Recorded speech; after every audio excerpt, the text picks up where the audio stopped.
Don't kiss Yummy. All right, so this was a text question in. Okay.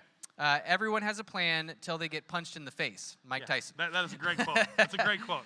So we have to be flexible and let God work the details. So maybe maybe talk about what happens when you get that plan and then everything sort of shatters in your face. Yeah, and I would say let me just, I'll do both of these. Hey, sissy, come get your sister. There you go. I would say to both questions, they're very similar.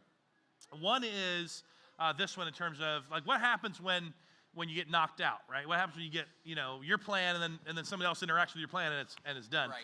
It's not that your plan's wrong. It's not that you felt like maybe you misunderstood God. Two you did.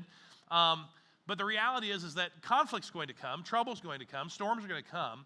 I mean, if you remember the storm and the two men, like one's built on a sand and one's built on a rock, and It didn't mean that the storm came to both. So it had nothing to do with spirituality. It had nothing to do with whether they were following the right plan or not. The storm was there. The storm was there. The storm was going to hit them. But the reality is one was built on a foundation that could withstand the storm. And so oftentimes I find, and this came to another question that was asked today, is, when you are in the middle of reevaluating constantly because you're in a transitional part of your life, I think that what's important about that is to understand that, I think this was a message we did a couple of years ago about God's will.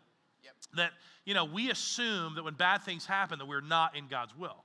We assume that when something comes out of the storm happens, we're not in God's will. And the reality is, no, that's never been the case, especially for my life. When the storms happen, it is a good time to evaluate.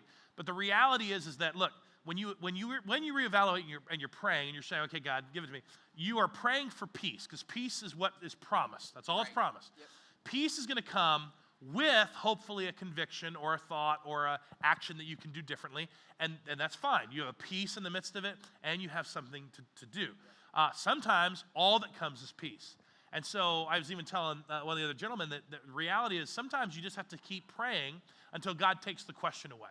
Right? Keep praying until God takes the question away. Well, I'm going to continue to reevaluate this because I don't feel like he didn't feel like he's out of the transition yet. I said, that's fine. Yeah. But it doesn't mean that transition is not there for a purpose, right? For a reason. And if all you're getting is peace without any real, anything else to follow, if all you're getting is peace, then trust the peace. Keep trucking. And just keep asking. Yep. And if you go down the path of, job losses and storms and negative circumstances, when you go through all those things, you gotta deal with the fact that, quite frankly, everybody's going to go through it. It doesn't matter. What is it? It rains on the just and the unjust. The storm comes to the wise man and the foolish man. But that doesn't change what God may want to do and reveal to you. And it may be, this is the hard part about timing, right? We're linear thinkers. God's not. God understands our linear brain, but he's not linear. So what you're going through now may not be the benefit to you now. It may be the benefit to you later, or maybe the benefit for your children. Yeah. But you don't understand that. You're not going to see that. But you need to trust at least the peace that comes. Yep. And if no peace comes in the midst of a transition or, you get knocked out, if no peace comes, then my guess is, very loose guess, is that your eyes probably were not fixed on the right thing. Yeah. And that's just a moment in time in which you have the opportunity. Yep. To refix that gaze, and then receive the peace that you're praying for. Yeah, that's awesome. It makes me think like his ways are not our ways. No. His thoughts are higher than our thoughts. Yep. I think a lot of times too, you said like we're very linear. And within a plan, we can have a beginning to that plan. We can have a end. We're very we have got the end in mind. Yes. But even if God takes that end away, it doesn't mean his will wasn't accomplished through what he wanted to do in and through you, you know? So just being aware of the process, being aware that God is continually moving, and even if your idea of the end goal or the end wasn't what you expected, that God is still God. People say it's about the journey, not the destination. Yeah. And I hate that because I like the destination. I know, the destination is so nice.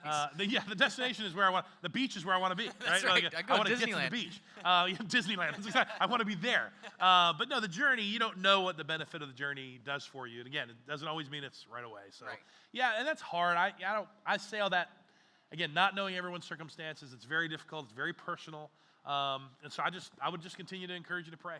Pray if that's where you find yourself, and continue to pray that, okay, God, I'm going to continue to follow the plan you've given me as closely as I can, even in the midst of this storm, and just trust that you're going to do a work through it.